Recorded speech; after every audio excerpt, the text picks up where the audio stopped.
For customers upgrading to one of the recent DDM 2020 releases, you may see this message as the database is being upgraded.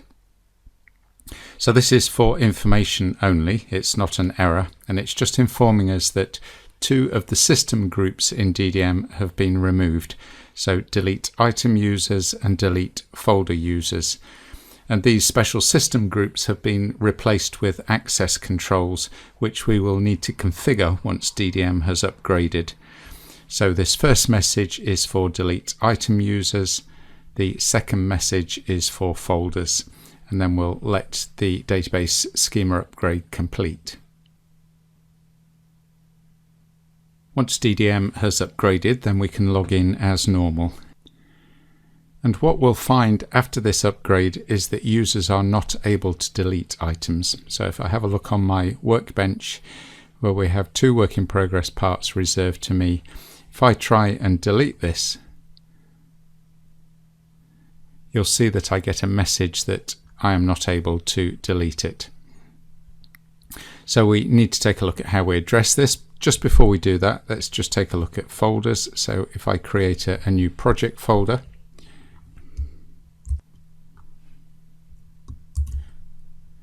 and then if we search for this and try and delete this, you'll see I get the same message that I'm not able to delete it.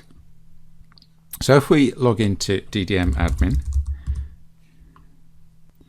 and have a look at groups and organize these into system groups. So the two system groups, delete item users and delete folder users, have been removed from DDM. The users who were members of these groups are captured in this directory, so your default installation directory and then MSSQL. And in here are two text files which have a list of all of the users that were either delete folder users or delete item users. And so we can use this information if we need to apply these rules back into DDM. But they're now applied in a slightly different way. So they're now applied as access controls rather than just a list of users.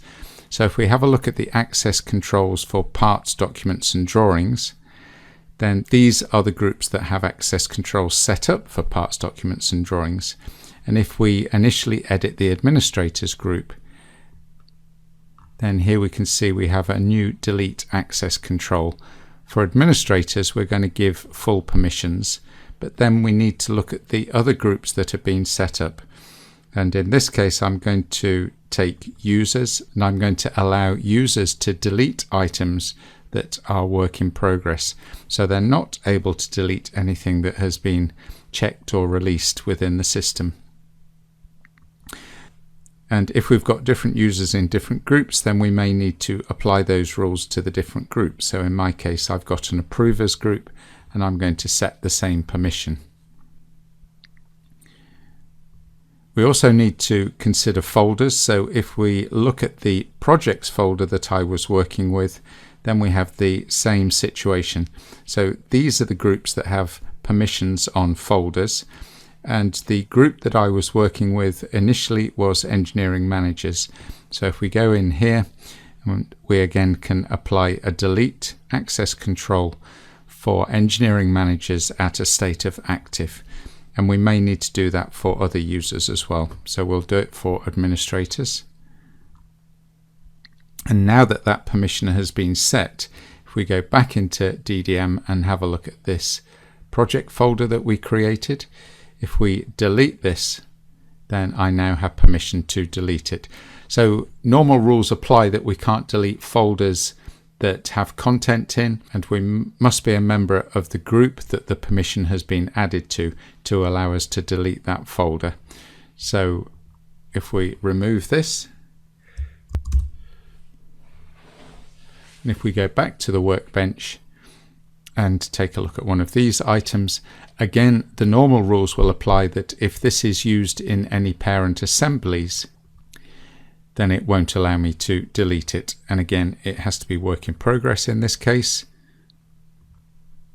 and now I do have permission to delete this part record. So changes to access controls relating to delete items in the recent DDM 2020 release.